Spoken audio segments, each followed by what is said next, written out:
What's good, everybody? It's Joe, and I come back at you with another video. So, topic of the video is gonna be trust, right? And the main idea of it all is to be able to trust yourself. Now, this one is actually inspired by a tree event that happened over the summer. This was just a conversation I had with someone I had just met that day. Essentially, over the summer, I was invited to take part in a hike.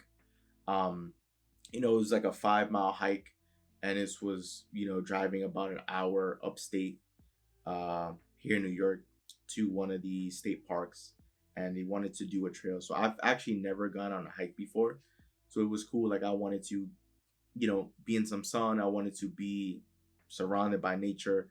I wanted to just like really tap in, yeah, to be surrounded by nature and really tap into that side, kind of get away from the city, because living here in New York City, right, is just surrounded by a lot of buildings, and I wanted to, at least have a getaway, do something different, and be surrounded by a lot of trees, right? So I agreed to take part in the hike, and it was one of my fraternity brothers from another college who hosted it, and then we had, a bunch of guys, a bunch of other guys from my fraternity, attended, and other young men who were in college at the time as well, who wanted to partake in the hike. So I'm going through the hike, and I'm having small talk, because most of the people there I was just meeting for the first time. So it was just like introducing myself, and I got to know a little bit about them, and it was just great dialogue all throughout. And there was one individual I met, and while we were chatting for quite some time. I want to say well over 10 to 15 minutes.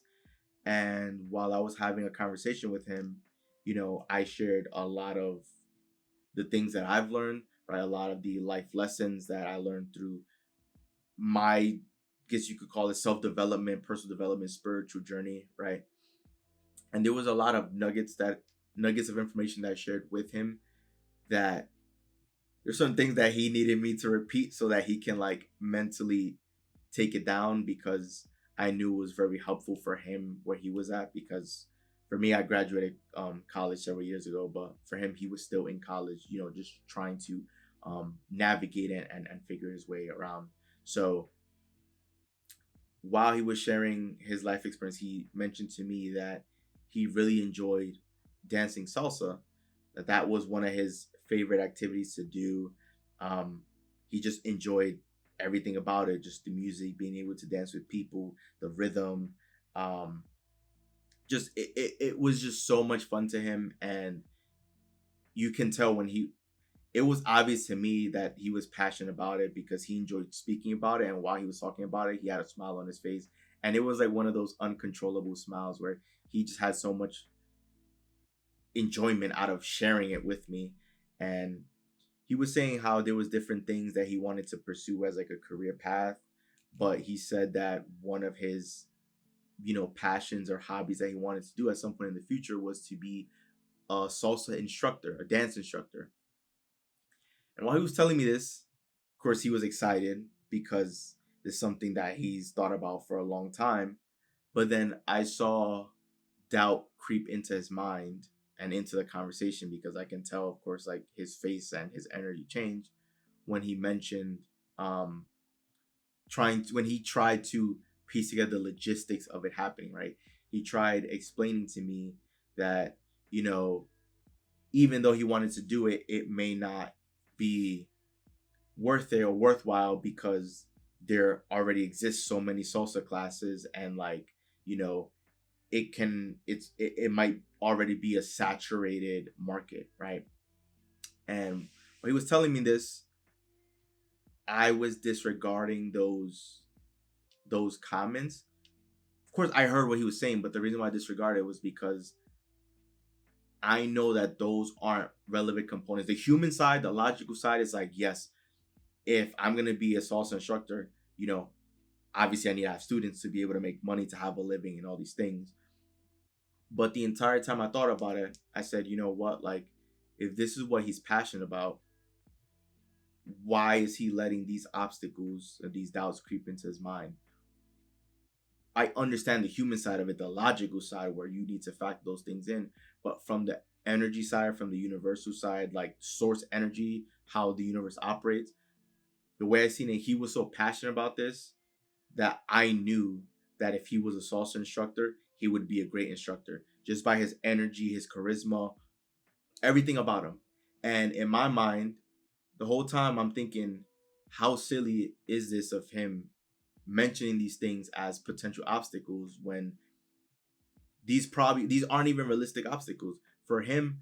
I see him as being one of the greatest salsa instructors on the planet. It's just he just hasn't done it yet. He just hasn't been in charge of the class, like he, right? But for to say that the market is saturated, like I understand there's plenty of salsa classes that exist all over New York City. It's New York City, like I understand that, but he can have, if he approached it with that same energy, that same excitement, he could probably have the most enjoyable salsa class in the entire city, right?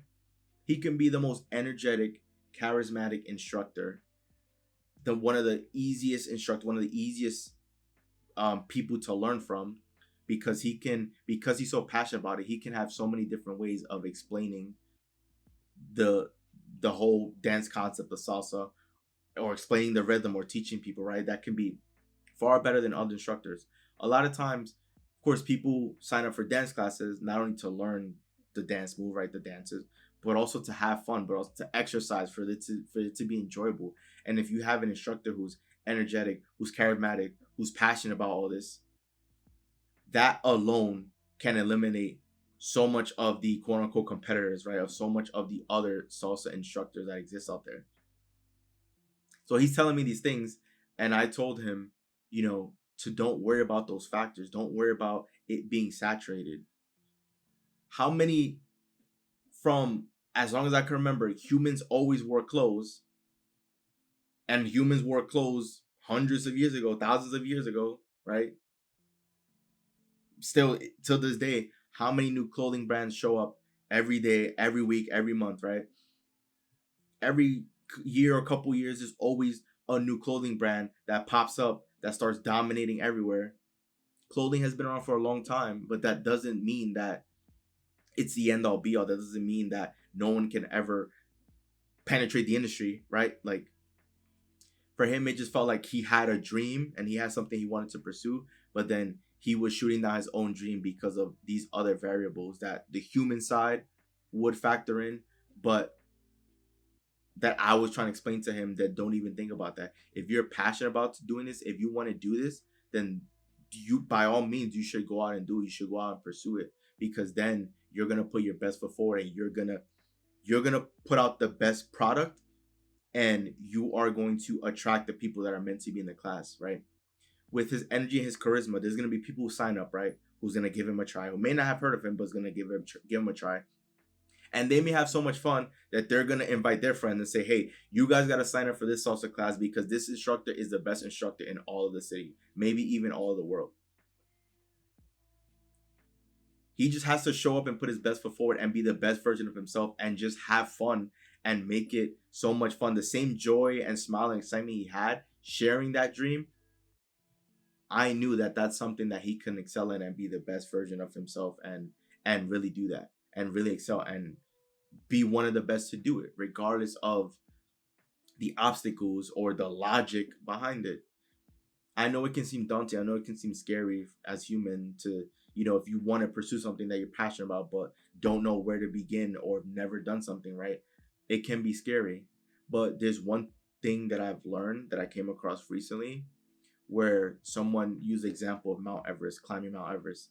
They say, you know what, at the bottom, when you're at the bottom of Mount Everest and you're looking straight up, you probably can't see the top of Mount Everest with how far it is, right? And Mount Everest is far. The top of Mount Everest is far. But the second you take that first step to climb Mount Everest, you're on Mount Everest. You're climbing Mount Everest. The second you take that first step, you're climbing Mount Everest. So if the goal, the dream, the destination is to climb Mount Everest, you're doing that with the first step. So I told him in a conversation, I said, listen, trust yourself. Have trust in yourself. Believe in yourself that it's possible. Don't find all these logical human reasons to talk you out of doing something you want to do or enjoy. There's plenty of businesses that already exist, but that doesn't mean that there can't be new businesses in pre-existing spaces that come up that can't compete. There's plenty of new businesses that spring up every day, every week, every month that end up being big companies in industries that people say was already saturated. Just the other year, there's a water brand called Liquid Death. Yes, literally, water brand Liquid Death. They literally sell canned water, and they're almost $1 billion company. They sell canned water. Water is everywhere. Water's in your faucet. Water's in your shower. Water comes from the rain. Water's in the ocean. Water's in the rivers. It's water. There's how right you already have your Poland Spring, your Dasani, your Aquafinas. You have all people say water is saturated. This brand comes in and pretty much is almost $1 billion brand selling water. It happens all the time. So from his perspective, he wanted to do it. I can tell the excitement and the eagerness. He was just afraid or concerned because he felt it was already saturated because there's so many salsa classes that exist. But I'm trying to tell him, your salsa class doesn't exist. You're your own market. You're your own economy. You can create your own economy. Because even if you're doing the same thing as other salsa instructors, there's probably salsa instructors that are just there teaching people how to dance salsa, like just the mechanics and the technique of it, rather than showing them, teaching them, explaining to them the history of it, and also allowing them to have fun with it and be able to add their own flair to it. You can be doing something different. You can be doing something outside of the box that hasn't been done or seen before, using your creativity and your imagination. And then when you do something differently, those people are no longer your competitors because they're no longer in your space. Me being in this YouTube space, of course, I have competitors because there's other YouTube channels that exist that may be talking about similar ideas, similar topics, similar concepts. I don't care. It doesn't faze me because I know that they're not me and I'm not them. And I know my purpose. I know what I'm doing. I know that I'm passionate about helping other people and empowering other people. And I've learned information that help change my world for the better. That I don't see myself the same way as I used to when I was uneducated and uninformed about all of these things. Right now, I understand that I'm tapped into a greater power and I have access to tap into that power at any and every moment in my life to help improve my life for the better. And I know that I want to help people also tap into their true power and see themselves for who they are. That's why I'm still operating in a space because I trust myself. I know where I'm going. I know it's inevitable for me to arrive at my destination. It has to happen. It's inevitable. And the people who are going to be with me, those people already exist. They're already walking this earth. It's just a matter of time until they come across my content and decide that my content is what resonates with them. Those people already exist. I trust what I'm doing. I trust myself. And so that entire time I'm explaining to him, you have to trust yourself because you really want to do this. You can be great at this. You can be the greatest. You can end up being the greatest salsa instructor to ever live. And you could end up teaching salsa to dozens, hundreds, thousands of people in your local area or even around the world. You never know where this can take you. You can use your imagination to take it as far as you want and your creativity to take it to somewhere it's never been before. So that was the story and the conversation I had with this individual. And it all started from something that seemed so insignificant, right? Just him telling me that he enjoyed salsa and he wanted to do create a salsa class. And it was a great heart-to-heart conversation with him. And I know I left a lasting impact on him because for me is I want to see the best version of people regardless of who they are. I know it's a great planet. I know there's great people here on this planet. And I want to see everyone excel. I want to see people do what brings them joy because what brings you joy gives you meaning to life and it helps you serve your purpose here on this planet. Because your purpose here is to have fun, to experience outrageous joy. That's your goal every second of the day for the rest of your lives, to experience outrageous joy. And if salsa gives him that, then that is what he should be pursuing. That's what he should be doing. And with that same joy, with that same energy, with that same attitude, he can end up doing something great with it. And that's basically what I was explaining to him, that when you get to that point, saturation doesn't exist, competition doesn't exist, because you'll be one of one. And people will soon realize that. And the people who are meant to enroll with you, your tribe, your community, they'll be there for you. And it'll end up being, he will literally never work a day in his life for the rest of his life. If you walk away anything here, just know, main idea, moral of the story, trust yourself. Trust that everything's going to work itself out. Have belief in yourself. Have faith that there's a higher power working things out. And if you have a good feeling about something, take a swing at it. Give it a try. Pursue it, because you never know how far it'll take you. So never forget to trust yourself, because if there's one thing that's guaranteed, you'll always have yourself for the rest of your life. So this is Joel, and I'm out. See you guys for the next video.